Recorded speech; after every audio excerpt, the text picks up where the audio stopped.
आदाब, मैं हूं विशाल आजम। आप देख रहे हैं कहकर ही मानेंगे 15 से 21 मार्च। जी हां, ये वो तारीख है जब महाराष्ट्र के शहर नागपुर में 15 से 21 मार्च तक सख्त लॉकडाउन का निफाज किया जाएगा। इस बात का ऐलान महाराष्ट्र की हुकूमत ने किया है और उद्धव ठाकरे ने यह भी कहा है कि कई दीगर शहरों में भी तालाबंदी की जाएगी। मुल्क में 24 घंटों में 22,854 नए मामले आ चुके हैं और 24 घंटों में मुल्क में कोरोना से 126 अफराद की मौत भी हुई है। महाराष्ट्र में कोरोना के नए मामलों में तेजी आई है। महाराष्ट्र के नागपुर, पुणे, ठाणे, मुंबई, बेंगलुरु में जो कर्नाटक के दारुल हुकूमत है, यहां भी बहुत तेजी देखी जा रही है कोरोना के मामले में। तो इस तरह से जो ऐसी रियासतें हैं जहां पर कोरोना के केसेस ज्यादा आ रहे हैं उनमें महाराष्ट्र, गुजरात, कर्नाटक और इसके अलावा केरल और पंजाब का नाम सामने आ रहा है। और यह भी बताया जा रहा है कि ये जो 22,000 से ज्यादा नए मामले आए हैं, इनमें से तकरीबन 86% मामले इन्हीं रियासतों से हैं। और मुल्क में अब तक कोरोना से कुल 1,58,189 अमवात हो चुकी है। महाराष्ट्र, गुजरात, बेंगलुरु, केरल, तमिलनाडु, पंजाब से नए मामले लगातार बढ़ते हुए आ रहे हैं और 24 घंटों में इन रियासतों से आए करीब 86% मामले हैं। कोविड-19 टेस्ट में कमी बताया जा रहा है कि यह बड़ी वजह है कि इन रियासतों में जो नए मामले सामने आ रहे हैं। और एक अहम जानकारी यह भी है कि मुल्क में 53 दिन हो चुके हैं कोरोना वैक्सीनेशन यानी जो टीकाकारी का मुहिम उसे चलाते हुए, और अमेरिका के बाद टीकाकारी के मामले में भारत दूसरे नंबर पर है। हम जानते हैं कि भारत ने कई दूसरे ममालिक को भी यहां से जो कोरोना की जो टीकाकारी का मुहिम है, जो कोरोना वैक्सीन है, उसे भेजा है। सवाल इस बात को लेकर है कि एक ऐसे मौके पर जब फिर से कोरोना के केसेस मुल्क में खास तौर से कई रियासतों बहुत तेजी से फैल रहे हैं, तो क्या जो इक़दामात अभी किए जा रहे हैं वो काफी हैं या इसमें अभी आगे बहुत कुछ और किया जाना चाहिए? ऐसे कई सवालों के साथ हमारे साथ मौजूद हैं कुछ खास मेहमान जिनसे हम इनका जवाब लेंगे। हमारे साथ हैं विंग कमांडर अनुमा आचार्य जो रिटायर्ड है, कांग्रेस के तर्जुमान है हमारे साथ, और डॉक्टर शैला अग्रवाल है हमारे साथ। हम इनसे जानेंगे कि दरअसल मेडिकल साइंस अब इस उभरते हुए तादाद को किस तरह से देखती है। दानिश इकबाल हैं बीजेपी के तर्जुमान, और एडवोकेट मिराज शेख हैं जो शिवसेना के लीडर हैं। आप लोगों का बहुत बहुत इस्तकबाल है। मैं एडवोकेट मिराज, अगर आपको मेरी आवाज मिल पा रही हो तो सबसे पहले मैं आपके पास आना चाहूंगा कि महाराष्ट्र में कोरोना को रोकथाम करने के लिए और क्या क्या स्टेप्स लिए जा रहे हैं? जी, ये भी मास्क की तो पाबंदी लगी रही है सब जगह से, और लॉकडाउन जैसा कि हमारे सीएम साहब ने पहले, उद्धव साहब ने पहले लोगों को बोल दिया कि भाई हमें लॉकडाउन करने मत लगाओ, आप अपने सेफ्टी को आपको सब लोग करो। मास्क की सब जगह लगाई गई है, चाहे शादियों के प्रोग्राम हो या जो भी गैदरिंग हो, सब जगह, और सब जगह रिस्ट्रिक्शंस है। जगह जगह के जिलाधिकारियों को सब उनको अधिकार दिए गए हैं। इवन मुंबई में भी जगह जगह पे नाकाबंदी है, जगह जगह पे चेक चालू है, सब जगह मतलब चेकिंग चल रही है। मास्क और सोशल डिस्टेंसिंग का भी ख्याल किया जा रहा है, और यहाँ तक कि वैक्सीनेशन भी सब जगह से अच्छे से चल रहा है। और मैं खुद KEM अस्पताल में डेली बैठता हूँ सुबह, और हमारे यहाँ और मोर्टेलिटी रेट तो बिल्कुल कम है।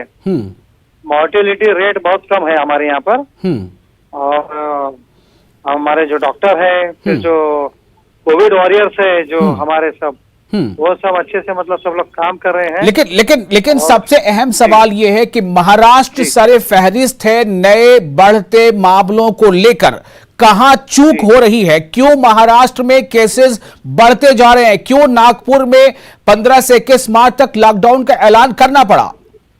जी, ये इसलिए हो रहा है कि लोग डिस्क्लोज नहीं कर रहे, लोग सामने नहीं आ रहे। अभी जो लोग फॉरेन से आए, जो बाहर से आए, बाय फ्लाइट आए, उन लोगों को क्वारंटाइन किया गया। लेकिन उसमें से भी कई लोग जो है क्वारंटाइन के रूल्स तोड़कर सब अलग अलग चले गए, और कोई लोगों को उन्होंने बताया तक नहीं। कांग्रेस के तर्जुमान हमारे साथ मौजूद है, विंग कमांडर अनुमा आचार्य रिटायर्ड हैं। अनुमा, सवाल ये है, महाराष्ट्र में आप भी हुकूमत में शामिल हैं, कहां कमी रह जा रही है? ये जो फिर से लगातार केसेस के बढ़ने का ऐलान का ये जो सिलसिला शुरू हुआ है, नागपुर में 15 से 21 मार्च तक लॉकडाउन, वो भी सख्त लॉकडाउन होगा ये कहा गया है, और आने वाले दिनों में कई दीगर शहरों में भी तालाबंदी होगी। तो इसके बीच सवाल यह है कि इसका हल क्या है? कहां कमी रह जा रही कि केसेस फैलते जा रहे हैं?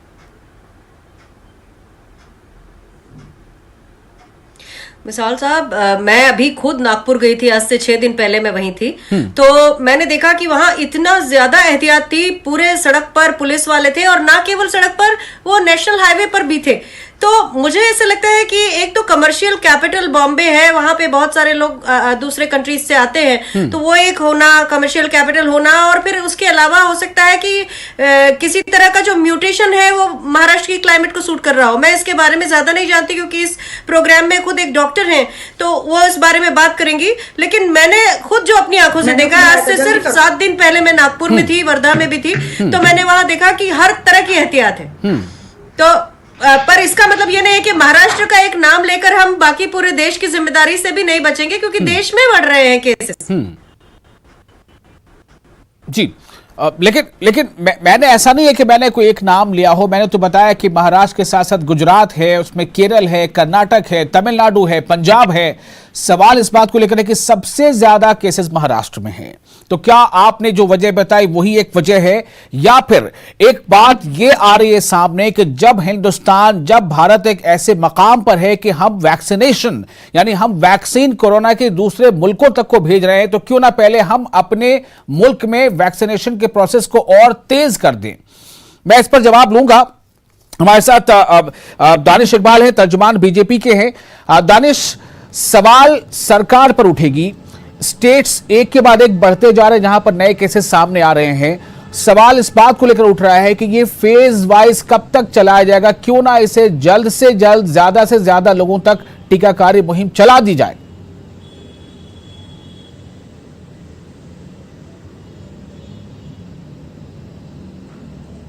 दानिश, आपको मेरी आवाज मिल रही है? को जो है देश के अंदर वैक्सीनेशन की जो प्रोसेस थी वो जी देखिए 16 जनवरी को जो है देश के अंदर जो वैक्सीनेशन की प्रोसेस थी वो शुरुआत की गई थी, उसके स्टार्ट हुए थे और आज तक, आज 11 मार्च है और आज के 1 बजे दिन तक जो है 2.56 करोड़ लोगों को जो है वैक्सीनेशन की डोज दे दी गई है। पिछले 24 घंटे के अंदर विशाल भाई 13 लाख लोगों को जो है वैक्सीनेशन की डोज दी गई है। देखिए सरकार ने गंभीरता के साथ जो है बहुत ही संजीदगी के साथ एक पैमाना तय किया था कि जिन लोगों को सबसे ज्यादा जरूरत है वैक्सीनेशन की, उनको पहले जो है दिया जाए। उसी के अनुसार जो है आपने देखा था कि पहले जो कोविड वॉरियर्स थे, जो हमारे हेल्थ केयर के जो स्टाफ थे, जो हमारे नर्सेस थी, उनको दिया गया था। अब जो 40 वर्ष से ऊपर के लोग जो बीमार हैं या जो 60 वर्ष के जो ऊपर के लोग जो बुजुर्ग हैं, उनको दिया जा रहा है और उसके बाद से निश्चित तौर पर सब लोगों को दिया जाएगा और वैक्सीनेशन के प्रोसेस में कहीं कोई जो है कोताही नहीं है, कहीं कोई कमी नहीं है। देखिए देश की जो आबादी है उसके हिसाब से हम बहुत अच्छे तरीके से जो है लोगों तक वैक्सीनेशन पहुंचाने का काम कर रहे हैं और जहां तक सवाल है कि हम दूसरे ममालिक को जो वैक्सीनेशन दे रहे हैं उसकी वजह से देश के अंदर वैक्सीनेशन की कोई कमी नहीं होगी। मैं बहुत ही जिम्मेदारी के साथ, ठीक है, मैं इस बारे में शैला हमारे साथ जुड़ी है, डॉक्टर है, फिजिशियन है। शैला, एक तो आपसे पहले यह जानना चाहूंगा कि क्या वाकई हिंदुस्तान में रह रहे लोगों को फिर से एक बार बहुत ज्यादा अलर्ट रहना होगा, डर कर रहना होगा? पहला सवाल तो ये है। और दूसरा ये कि वैक्सीन जब दूसरे ममालिक को भेजी जा सकती है तो क्यों ना वैक्सीनेशन यानी टीकाकारी मुहिम को हिंदुस्तान में ही, और खासतौर से ऐसे स्टेट्स में जहां पर केसेस ज्यादा हैं, वहां इसके नंबर्स को डबल कर दिया जाए? जी, पहली बात तो यह है कि डरने की जरूरत नहीं है, लेकिन सतर्कता को कम करने का भी अभी वक्त नहीं आया है। 24 घंटों में 126 लोगों की मौत हो चुकी है। बिल्कुल बिल्कुल, बात वही है कि हम लोगों में वो जो पेंडेमिक एक जो आ गया है, जिसे हम फटीग बोल रहे हैं बार बार, और वैक्सीन चाहे हमें लगी या नहीं लगी, जब से वैक्सीनेशन शुरू हुई है तो कहीं ना कहीं ये हो गया है कि अब कोरोना चला गया है। कोरोना नहीं गया है, बल्कि अब तो उसे डिक्लेयर किया जा रहा है कि वो एंडेमिक है, पेंडेमिक से एंडेमिक कर रहे हैं। तो एंडेमिक का मतलब है कि वो वहीं रहेगा, तो आपको एहतियात तो बरतनी पड़ेगी। इवन जिन लोगों ने वैक्सीनेशन कर ली है उन्हें भी मास्क तो पहनने ही पड़ेंगे। देखिए वैक्सीन जो कर रही है वो आपकी सिवियरिटी ऑफ डिजीज को कम कर रही है, लेकिन आपकी चांसेस ऑफ डिजीज जो बढ़ रहे हैं उसको नहीं कम करेगी। और पहली बात मैं विशाल ये बताऊं, केसेस जो है जब से फॉरेन ट्रैवल, हर आदमी गोवा जा रहा है, हर आदमी दुबई जा रहा है, and believe me anybody who is returning जो पॉजिटिव ना हुआ हो, मतलब आप घर में 1 साल तक दुबक के बैठे रहे बिल्कुल, कि आपने न्यूज़पेपर भी नहीं लिया, आप किसी से नहीं मिले, आपने बाहर खाना नहीं खाया, और सडनली आपको लगा कि कोरोना खत्म हो गया। इसलिए ये केसेस तो बहुत ज्यादा डॉक्टर मैं आपसे जानना चाहता हूं कि आपकी नजर में मुल्क में ऐसा क्या क्या हो रहा है, किस तरह की गैदरिंग हो रही है जो आपको लगता है कि कोरोना को फैलने में वो ज्यादा मददगार साबित हो रहा है? बिल्कुल, सबसे बड़ी गैदरिंग, सबसे बड़ा जो हमारा पार्टी पे एक रिस्ट्रिक्शन था वो खत्म हो गया है।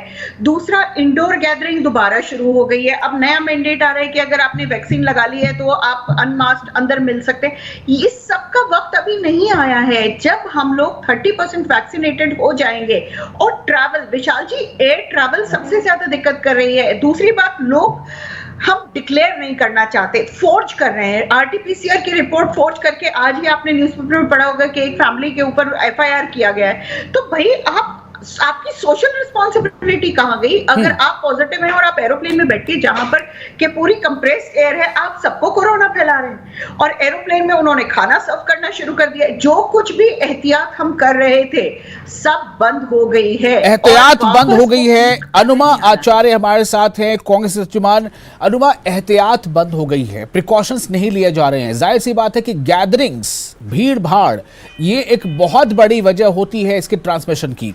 क्या आपको लगता है कि इससे कंट्रोल करने में जो हम कहते हैं विल पावर, यानी राजनीतिक इच्छा शक्ति, क्या उसकी भी कहीं पर जरूरत है? वो कम हो रही है, ज्यादा हो रही है? विशाल जी, देखिए 23 जनवरी को जो नेताजी सुभाष चंद्र बोस का एक प्रोग्राम हुआ था कलकत्ता में, प्रधानमंत्री खुद मास्क नहीं पहने हुए थे, और ऐसे वो कई अवसरों पर दिखे हैं कि वो मास्क नहीं पहने। तो एक तरह की जो पूर्णता की भावना है ना, कॉम्प्लेसेंस। अब प्रधानमंत्री जी ने जैसे ही टीका लगवाया तो लोगों को लगा ये तो द्रौपदी का वो बर्तन हो गया कि कृष्ण जी ने कुछ खा लिया और उसके बाद पूरे ब्रह्मांड का पेट भर गया। तो ऐसा तो नहीं हुआ है, क्योंकि पूरे देश में कोरोना के केसेस अचानक फिर बढ़ने लगे हैं। तो ये तो एक और दूसरी चीज है कि इतनी ज्यादा पैमाने पर प्रचार चुनावों का, इतनी भीड़ हो रही है, इस कदर चुनाव का प्रचार हो रहा है कि लोगों को लगने लगा है, लोगों का पूरा ध्यान ये है कि कहां चुनाव कौन जीतने वाला है। किसी का ध्यान अपनी खुद की एहतियात पर नहीं है। अब जैसे अभी डॉक्टर ने बताया कि बहुत सारे लोग गोवा गए, मैं भी सुन रही हूं बहुत लोग गोवा जा रहे हैं, और ये भी बात सही है। जबकि मैंने देखा एयरलाइन में बहुत एहतियात है, वो सारा कुछ जो वो पहनाते हैं और वो जितने भी उनके स्क्रीन वगैरह भी लगाते हैं, वो सब अपनी जगह मौजूद है। लेकिन हाँ, उसके बावजूद भी ये केसेस बढ़ रहे हैं। तो कहीं ना कहीं ऊपर से, सत्ता से इस तरह का मैसेज जाता है कि सब कुछ खत्म हो गया है, सब ठीक हो गया है, और जबकि ना तो कोरोना ठीक हुआ है ना अर्थव्यवस्था। अगर आप देखेंगे तो पिछले साल जनवरी में ही राहुल गांधी ने कहा था कि कोरोना एक ऐसी चीज है, जब उन्होंने वर्ल्ड हेल्थ ऑर्गेनाइजेशन की रिपोर्ट पढ़ी थी तभी उन्होंने पहली चेतावनी दी थी, फिर फरवरी में फिर कहा था कि ये जाके हमें इफेक्ट करने वाला है, लेकिन तब भी नहीं सुना था सरकार ने। तो सरकार का प्रॉब्लम यह है कि वो एक बार अपना मन बनाती है और फिर लोगों में वो प्रचार कर देती है। सच हो या ना हो, प्रचार चला जाता है आप सरकार में हैं, महाराष्ट्र में आप सरकार में शामिल हैं, आप बरसरे इख्तिदार हैं, क्या वहां भी कुछ इस तरह की लापरवाही हो रही है? देखिए, मैं आपको जो बता रही हूँ, यहाँ पर भी एक प्रवक्ता मौजूद है, मैं तो खुद देख कर आई हूँ, मैंने वहां किसी तरह की कोताही नहीं पाई। जो लोग ट्रेन से आए उनको वहां पर कंबल चादर कुछ नहीं मिलता है आजकल ट्रेन में, तो हर तरह की एहतियात है। मैंने तो ये भी देखा सोशल डिस्टेंसिंग वहां बहुत ज्यादा फॉलो हो रही है, और वहां की जो पुलिस है, मैंने पुलिस को देखा है, तो मैं उसके बारे में बात कर सकती हूँ कि बहुत एहतियात है। लेकिन हो सकता है कि उसके अलावा भी ऐसे दुनियावी कारणों के अलावा भी कोई ऐसे कारण हो जिसके कारण वो हो रहा है, मेडिकल कारण है उसके, तो वो एक चीज है। लेकिन जो ऊपर से मैसेज है वो उस तरह का एहतियात बरतने का नहीं है। सीधा सवाल है कि जो देश के बड़े रहनुमा हैं उन्हें कुछ भी ऐसा नहीं करना चाहिए जिसका कहीं एक गलत पैगाम लोगों में चला जाए, और ऐसा हो गया है। कांग्रेस के लीडर ये इल्जाम लगा रहे हैं।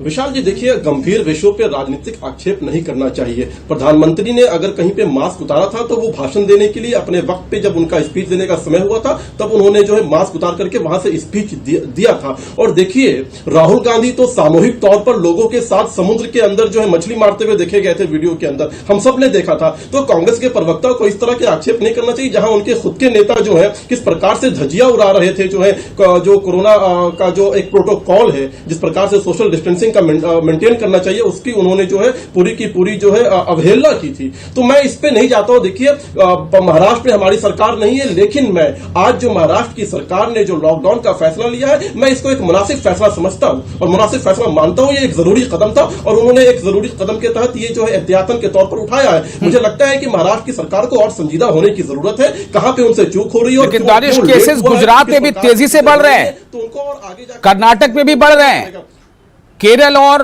पंजाब में भी बढ़ रहे हैं। बिल्कुल मैंने अभी इंडेक्स देखा है, उसमें केरल में भी है, गुजरात में भी है और निश्चित तौर पर कर्नाटका में भी है। तो जहां की भी सरकारें हैं, चाहे वो किसी पार्टी की सरकार हो, उनको संजीदा होने की जरूरत है। जहां तक केंद्र सरकार का सवाल है, अगर लगता है वो केंद्र सरकार को कि उन्हें हस्तक्षेप करने की जरूरत है और ऐसी सिचुएशन आ गई है, जिस प्रकार से हमने देखा था कि दिल्ली के अंदर जब सिचुएशन आई थी, खुद गृह मंत्री अमित शाह ने आकर के मोर्चा संभाला था। अगर उस तरह की नौबत आएगी खुदा ना खास से, लेकिन खासतौर से दानिश, कलकत्ता और बंगाल के दूसरे इलाकों में बड़े बड़े लीडरों के रोड शो में क्या नजारा देखने को मिला है, बताना जरूरी होगा। निश्चित तौर पर देखिए विशाल जी, कलकत्ता के अंदर जो चुनाव हो रहे हैं, पूरे पश्चिम बंगाल के अंदर चुनाव हो रहे हैं, सारे राजनीतिक दल के लोग वहां रैलियां कर रहे हैं और जो है मीटिंग्स कर रहे हैं। और वो जो चुनाव आयोग का जो एक प्रोटोकॉल है, चुनाव आयोग की समीक्षा के बाद चुनाव आयोग का जो निर्णय है, सारी की सारी चीजें उसके अनुसार राजनीतिक दल। ठीक है, मैं जरा इस पर रिएक्शन लेता हूं। डॉक्टर शैला, देखिए, खासतौर से मुझे लगता है कि हिंदुस्तान में एक ऐसा कल्चर जरूर है कि जो हमारे रहनुमा होते हैं, जो पार्टियां होती हैं, जो उनका अपना एक फॉलोइंग होती है, उनकी बेसिस होते हैं, वो उसे बहुत तेजी से फॉलो करते हैं। शैला, क्या आपको लगता है कि इसमें पॉलिटिकल विल पावर और थोड़ी स्ट्रांग होनी चाहिए, और ऐसा नहीं है कि जहां अगर कहीं इलेक्शन है तो वहां पर बहुत सारी पाबंदियां खत्म और जहां इलेक्शन नहीं है वहां पर सारी पाबंदियां लगा दी जाए? बिल्कुल विशाल जी, पॉलिटिकल पावर और ही रहनुमा का मतलब ही वही है कि वो आपको राह दिखाएगा। ये जो कोरोना बीमारी है, ये शुक्र है किसी पॉलिटिकल पार्टी से कंसर्न नहीं है, या जो वैक्सीन है वो किसी पॉलिटिकल पार्टी ने नहीं बनाई है। तो यहाँ पर तो सोशल रिस्पॉन्सिबिलिटी है, और अगर आप रहनुमा हैं, आप किसी भी स्टेट में हैं, कहीं भी हैं, ये आपका फर्ज बनता है कि आप सही राह दिखाएं। आप आधी राह में जनता को छोड़ के नहीं जा सकते, चाहे वो कोई भी स्टेट है, कुछ भी है। हमें अभी मास्क को पूरी तरह यूज करना है, हमें अभी सोशल डिस्टेंसिंग करनी है, हाथ धोने हैं। मैं आपको क्या बताऊं, हम खुद फिजिशियन थोड़े से ढीले होने लगे थे, और जैसे जैसे ये केसेस बढ़ने लगे हैं, एक वेकअप कॉल हमें भी आई है कि भाई अभी कहीं ये नहीं गया है। तो वैक्सीन सब लगा रहे हैं, बहुत अच्छी बात है। यहाँ पर विशाल एक सवाल, आप मेरे ऊपर बात आई है तो मैं ये बता दूं कि जैसे आप वैक्सीनेशन बोल रहे थे कि ज्यादा कर सकते हैं, देखिए जब वैक्सीन लगाने जाते हैं वहां पर मिनिमम 1 घंटा एक आदमी को लग रहा है। पहले वहां पर रजिस्ट्रेशन होता है, फिर वैक्सीन लगा के आपको आधा घंटा बिठाया जाता है। तो ऐसा नहीं है कि आप भीड़ इकट्ठी करके 100 को वहां पर वैक्सीन लगा देंगे। तो आपको फेजेस में ही वैक्सीनेशन शुरू करना पड़ेगा, जैसे हम लोगों को सेकंड डोज लग चुकी है। यहाँ पर शैला, सवाल यहाँ पर ये है डॉक्टर साहब, सवाल मेरा ये है कि जब हम ये देख रहे हैं कि खास रीजन ऐसे हैं जहां पर ज्यादा केसेस हो रहे हैं, महाराष्ट्र में केसेस ज्यादा हैं, गुजरात में केसेस ज्यादा हैं, कर्नाटक में, केरल में केसेस ज्यादा है, तो क्यों ना इस पर थोड़ा प्राइम फोकस किया जाए। यहां पे जो अभी वैक्सीनेशन सेंटर्स हैं उनकी तादाद को बढ़ाया जाए।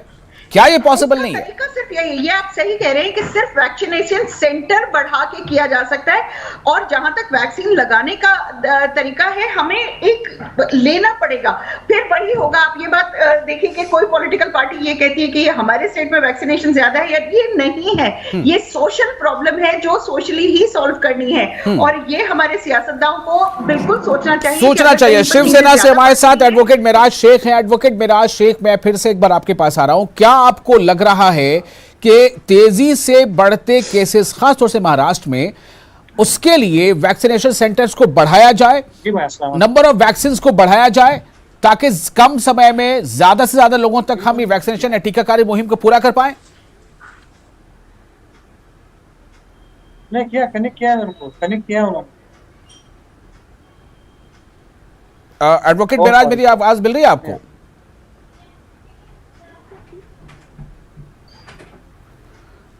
मैं फिर से अब आपके पास आता हूं थोड़ी देर में। एडवोकेट मेराज, भी आपको आवाज मिल रही है? मेरी आवाज मिल रही है आपको? नहीं मिल रही है। अनुपमा, मेरा सवाल आपसे ये है, आप महाराष्ट्र के को लेकर अगर हम बात करें खास तौर से, या फिर दूसरी भी रियासतों के लिए बात करें, क्या जहां पर केसेस ज्यादा बढ़ रहे हैं, जिस स्टेट में या जिस डिस्ट्रिक्ट में या जिस शहर में, वहां नंबर ऑफ वैक्सीनेशन सेंटर्स बढ़ाए नहीं जा सकते? वहां पर डे के हिसाब से जो नंबर ऑफ वैक्सीनेशन है उसको और बढ़ाया नहीं जा सकता? नहीं, बड़ा दिक्कत ये है ना विशाल जी कि आजकल भारतीय जनता पार्टी ने ये कर रखा है कि जो जिस राज्य में उनकी सरकार नहीं है उस राज्य को वो सेकंड ग्रेड पर रख देते हैं। तो मुझे लगता है जहां जहां की केंद्र सरकार को ये सोचना चाहिए कि अगर महाराष्ट्र में केसेस बढ़ रहे हैं तो वहां वैक्सीन ज्यादा लगे। आज तक भारत में इतने सालों में 44 करोड़ लोगों को वैक्सीन लगाने की सुविधा है और वो अभी तक फ्री में लगती आई है। इस वैक्सीन को सरकार सबको फ्री में नहीं लगा रही। दूसरी चीज, थोड़ा सा स्टेट के बीच में भी भेदभाव कर रही है। तो ये बहुत दुख की बात है। जो राज्यों में भारतीय जनता पार्टी की सरकार नहीं है वहां उसके साथ एक तरह का सौतेला व्यवहार होता है, चाहे वो पेट्रोल की कीमत हो, चाहे जीएसटी का शेयर हो और चाहे वैक्सीन हो।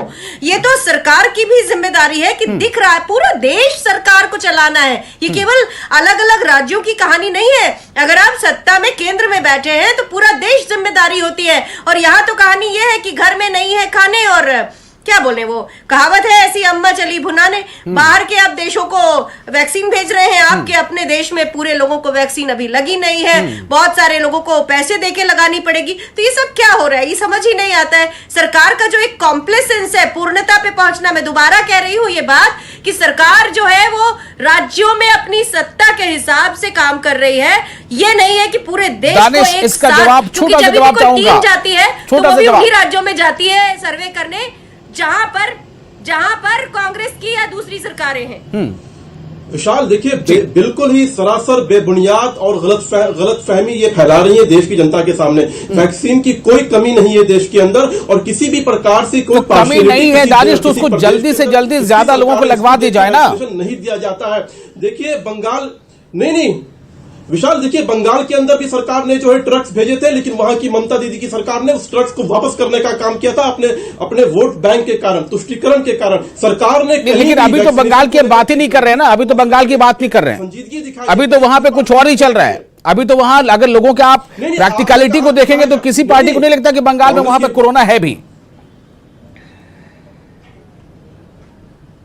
नहीं, कांग्रेस की प्रवक्ता ने कहा कि सरकार पार्शियलिटी कर रही है वैक्सीनेशन। बातें इधर की हो रही जहां पर केसेस अभी ज्यादा हो रहे हैं दानिश। महाराष्ट्र में केसेस ज्यादा है, कर्नाटक में ज्यादा है, पंजाब में ज्यादा है।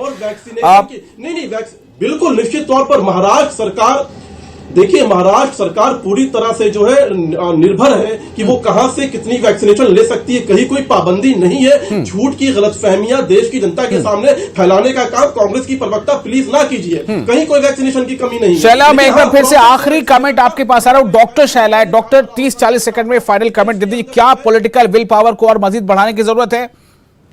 पॉलिटिकल विल पावर और सोशल विल पावर, कहीं ना कहीं आपको पॉलिटिकल अपने जो डिफरेंसेस हैं उनको हटा के, ये महामारी अभी भी महामारी है, हम सबको इससे बचना है। आप किसी भी पार्टी के हो, किसी भी स्टेट में हो, वैक्सीनेशन हमें आगे सबकी करनी है। सोशल रिस्पॉन्सिबिलिटी हर आदमी की है कि आपको अपनी जो जागरूकता है वो जारी रखनी है। खमियाजा हम ही जी। चलिए, बहुत बहुत शुक्रिया आप तमाम मेहमानों का इस खास मौजू पर अपना वक्त देने के लिए। कोरोना का खतरा टला नहीं है, आप होशियार रहें, सावधान रहें। आदाब।